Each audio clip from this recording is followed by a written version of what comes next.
Grandes mitos gregos.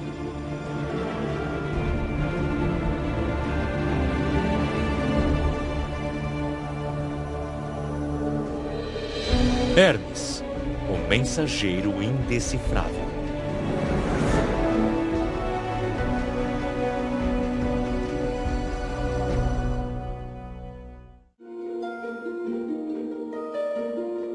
Imagine um deus arteiro, um deus mentiroso, um deus que rouba, um traiçoeiro que pratica a insolência como virtude, um deus que escuta a conversa alheia e conta mentiras assombrosas.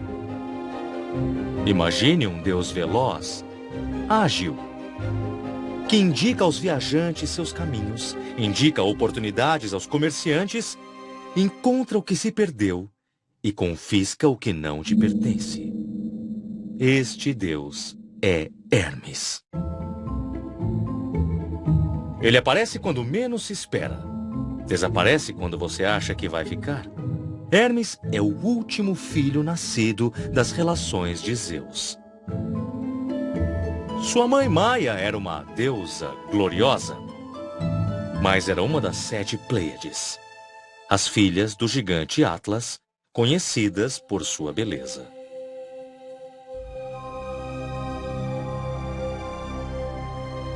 As Pleiades tiveram um destino trágico.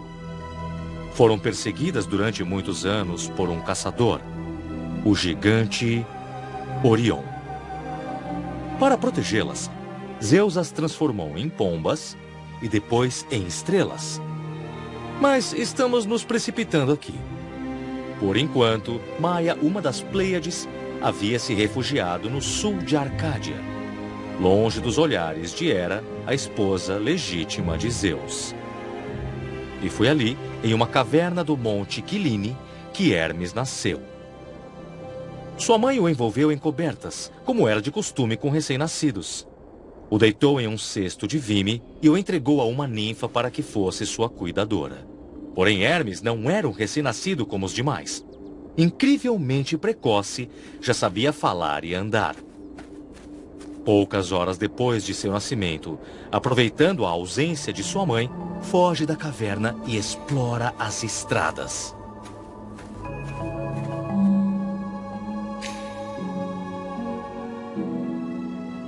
Chega então a Tessália, no mesmo lugar onde Apolo, seu irmão mais velho, estava encarregado de cuidar de um magnífico rebanho do rei Admeto.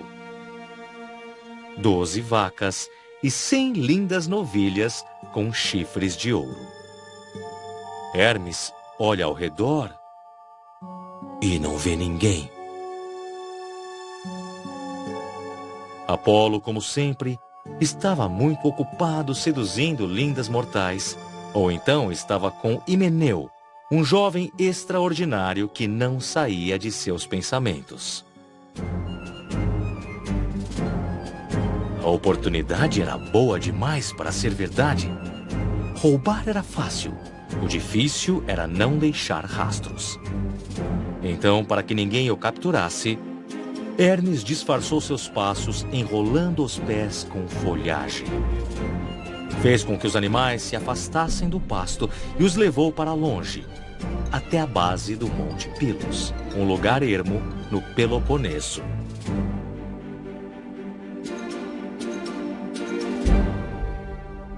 O lugar parecia deserto. Hermes parou.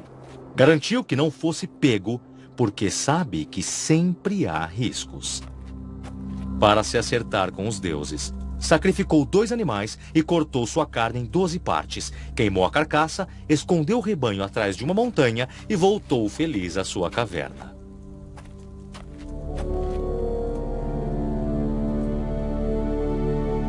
Foi neste momento que Zeus, que tudo viu, decide fazer deste filho o chefe dos ladrões e dos mentirosos. O único atributo que havia sobrado e que ninguém queria havia sido designado para o mais jovem da família.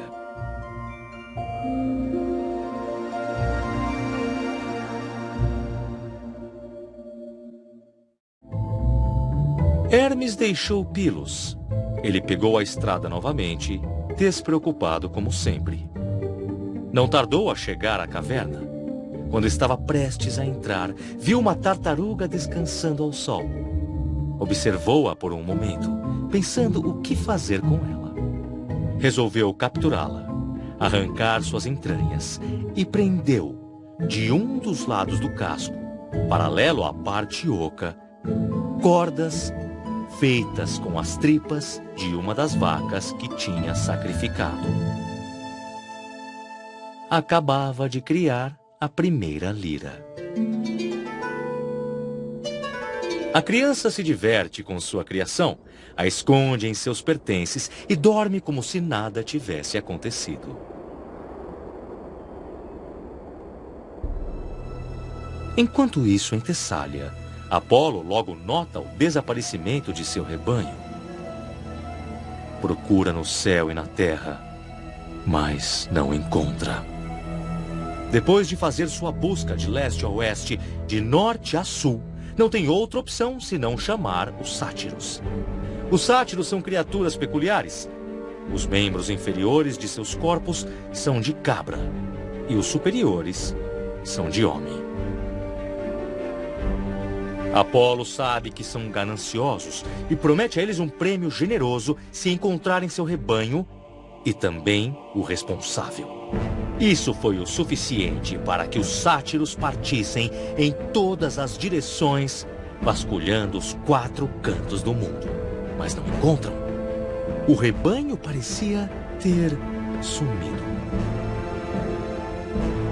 Quando estavam prontos para desistir, perto do Monte Quiline, ouviram uma música diferente que nunca tinham escutado. Guiados pela melodia, chegam até a entrada da caverna onde vive Hermes. A ninfa estava a postos. Os sátiros questionam sobre a origem de uma música tão extraordinária. Ela responde que a criança superdotada havia feito um instrumento musical usando um casco de tartaruga e as tripas de uma vaca. E onde arrumou as tripas? A ninfa disse que não sabia. Os sátiros estavam de saída quando logo um deles avista o cadáver de uma novilha com chifres de ouro a alguns metros de distância. Curioso, ele olha dentro da caverna. A criança dormia em seu leito. Não era possível que fosse o ladrão. Imediatamente, os sátiros correram para avisar Apolo.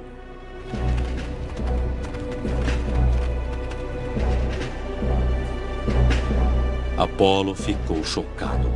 Ele sabia quem morava naquela caverna. Era Hermes, o seu meio-irmão.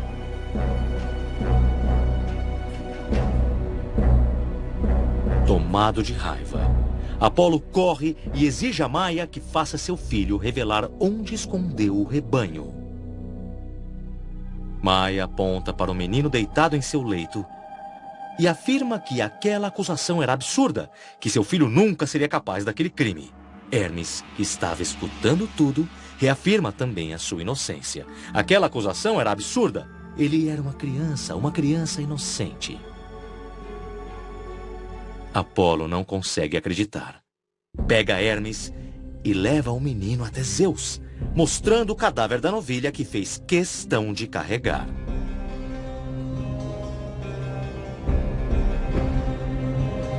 Naquela hora, o mestre do Olimpo ainda não havia se levantado. Não importava, Apolo invade seu quarto junto do acusado.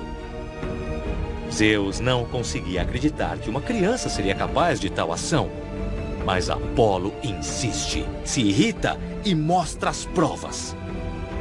Finalmente, Zeus foi convencido. Exige que Hermes devolva o rebanho sem demora. Briga e repreende o menino, mas no fundo está encantado com as habilidades do filho de enganar o frívolo Apolo. Tudo bem, disse Hermes. Aceitou devolver o rebanho e notificou a perda de 2 vacas, que tinham sido sacrificadas e divididas em 12 partes iguais para oferecer aos 12 deuses do Olimpo. 12 deuses? Perguntou Apolo. Mas no Olimpo há apenas 11. Quem seria o 12º?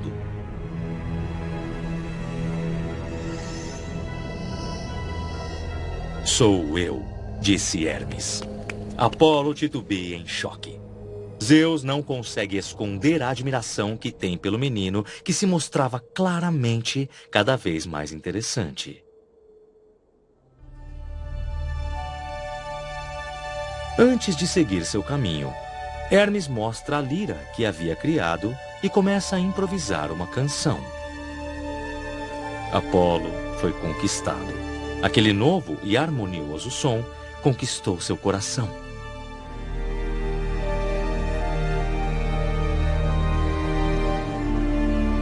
O deus Apolo era o patrono dos artistas, dos músicos e dos poetas. Aquela melodia o encantou com tanta força que logo se esqueceu de suas queixas contra o seu jovem meio-irmão e, cantando, segue Hermes até o seu rebanho.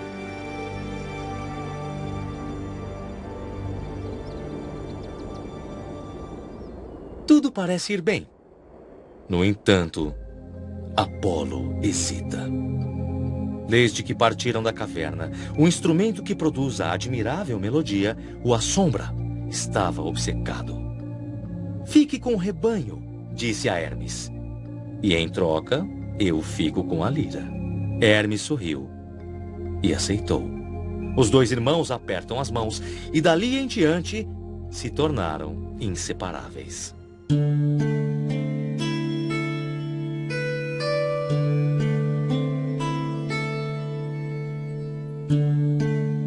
Para assombrar ainda mais Apolo, Hermes vai a uma plantação de cana, corta um colmo, faz uma flauta e começa a tocar uma nova melodia. Hipnotizado, Apolo propõe um novo acordo. Se o irmão lhe der a flauta, oferecerá em troca o cajado de ouro que usa para pastorear o seu rebanho, tornando Hermes o deus protetor dos pastores. De jeito nenhum, disse o menino, demonstrando a sua astúcia comercial. Minha flauta vale mais que um cajado, mesmo que seja de ouro. Aceitarei somente sob a condição de que me ensine a prever o futuro. Impossível, disse Apolo. Por mais poderoso que fosse, Apolo não tinha como transferir o seu poder. Ele foi concedido pelas Trías, as abelhas ninfas que vivem no templo de Delfos. Elas, e apenas elas, poderiam ensinar ao irmão a arte da profecia.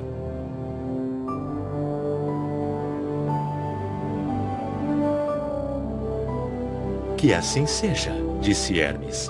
Vou encontrar as ninfas. Ele partiu a Delfos. E foi ali, no santuário do Sagrado Coração de Apolo, que Hermes aperfeiçoou a sua educação.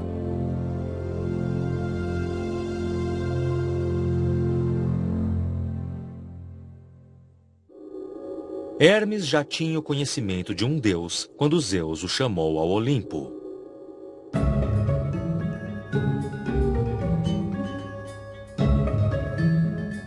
Tão logo chegou, Zeus o cobriu de elogios. Disse que era engenhoso, eloquente e persuasivo. E Hermes vê ali uma oportunidade. Pede ao pai que o torne o deus responsável pela segurança dos bens materiais do Olimpo. Em troca, promete que nunca mais em sua vida vai mentir. Mas adiciona não ter certeza de que sempre conseguirá dizer a verdade. Zeus sorri e aceita. Logo entrega um bastão mágico que vem envolto por 2 serpentes. Estas 2 serpentes representam a oposição entre a vida e a morte, o Olimpo e o inferno. E se tornou seu emblema.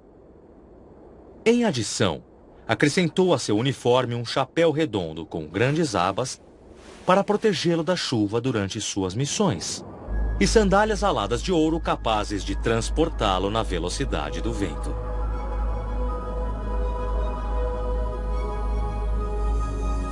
Hermes estava pronto.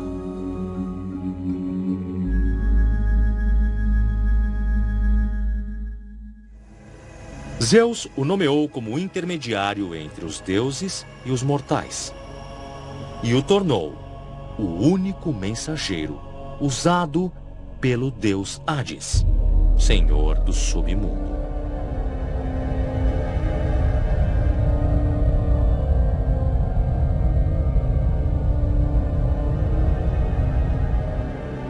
Hermes se tornou o guia das almas, atividade batizada por ele mesmo como psicopompo. E ao contrário do que havia imaginado, começa a trabalhar com um zelo incomparável.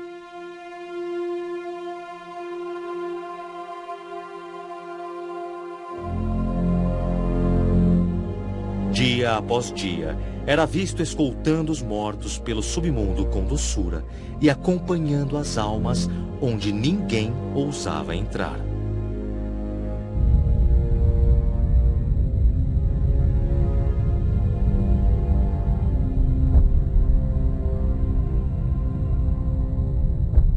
E não era só isso.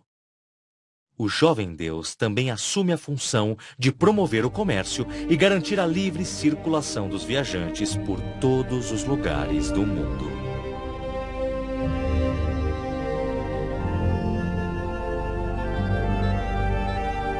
Hermes ajudou os comerciantes e negociadores, os aconselhou a oferecer os melhores preços, os presenteou com sua eloquência e carisma.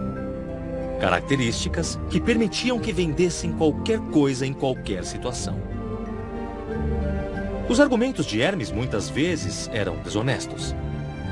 Ele mesmo admitia que o melhor não é necessariamente dizer a verdade, mas dizer algo agradável.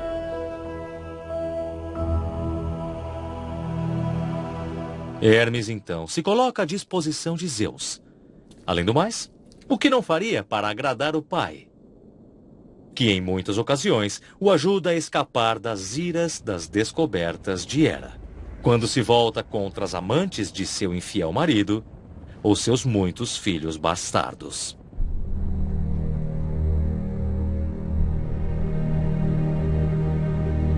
Assim sucedeu com o jovem Dionísio desde seu nascimento.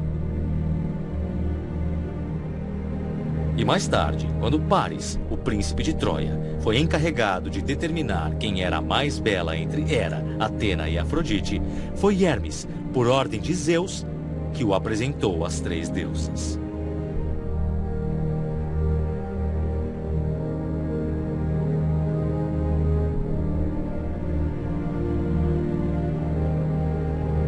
Como vimos, quando era apenas uma criança, Hermes já era capaz de muitos truques. Agora, o coração de Zeus estava encantado por Alcmena, esposa de Anfitrião. Mas para Alcmena, a fidelidade é uma de suas principais virtudes. E Zeus queria quebrá-la. Com a ajuda de Hermes, Zeus tomou a forma de Anfitrião e, conforme se aproximava de Alcmena, Hermes ordenou que o sol se pusesse e não nascesse no dia seguinte.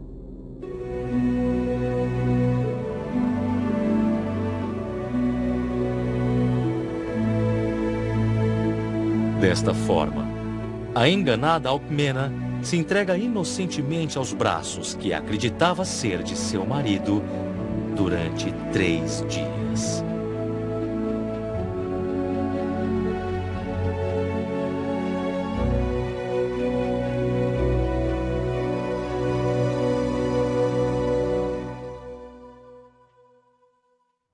Um tempo depois, Zeus volta a chamar seu filho a seu resgate. Tinha uma nova amante.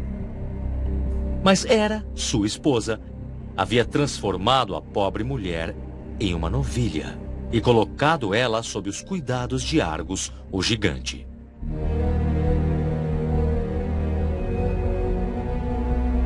A pedido de Zeus, Hermes vai até o gigante.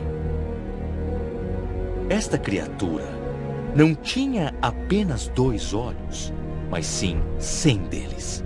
Nunca havia sido pego desprevenido, mas Hermes o fez dormir contando histórias intermináveis, feitas para adormecer de pé.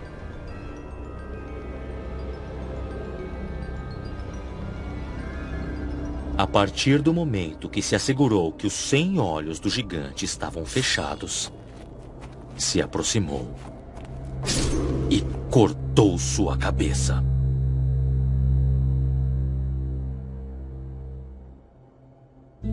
A reputação de Hermes logo se espalhou pela Grécia. Pilares de pedra chamados de Herma começaram a aparecer em pontos da estrada. Eram decorados com o busto de um deus e indicavam os caminhos e os nomes dos lugares. Como um incansável mensageiro, Hermes se envolvia em tudo e se metia onde pudesse. Os atletas, que o consideram o inventor das corridas, o homenageiam. E os pastores, recordando seus feitos quando jovem, o nomeiam o protetor de seus rebanhos. Porque é melhor confiar o bem-estar dos animais a um deus ladrão do que ser roubado por ele. E se voluntariamente prestava serviço aos deuses, Hermes não era um servo. Era muito impertinente, muito livre e muito zombeteiro para isso.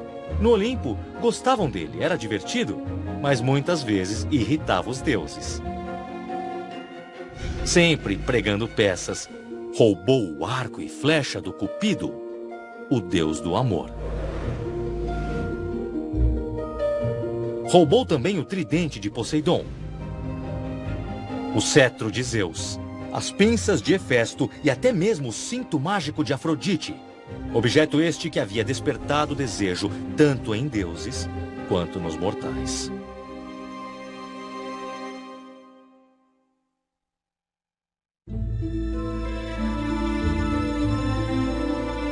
Afrodite. Como resistir a ela? Estávamos em Lemnos.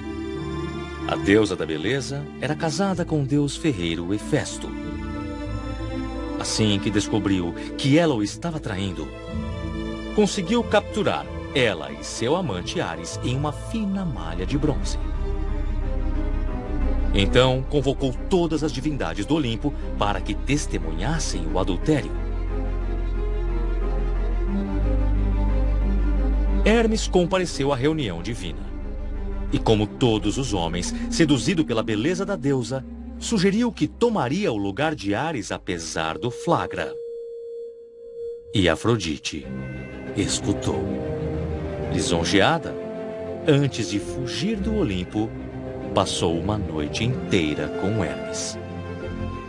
E desta união nasceria um ser de dois sexos. Meio homem, meio mulher. Hermafrodita. Hermafrodita não é nem homem, nem mulher, mas os dois ao mesmo tempo. Infelizmente, suas diferenças impediriam de receber qualquer forma de amor recíproco.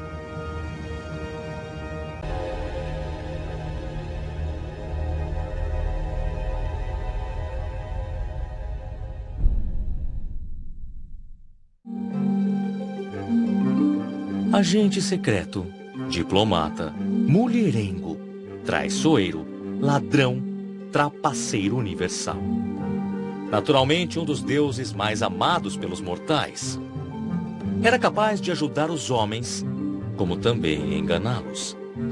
Era impossível saber quando sua intenção era para o bem ou para o mal.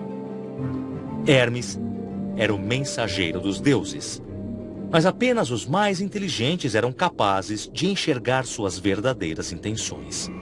O símbolo deste deus são duas serpentes entrelaçadas que unem a verdade e a mentira, o inferno e o Olimpo.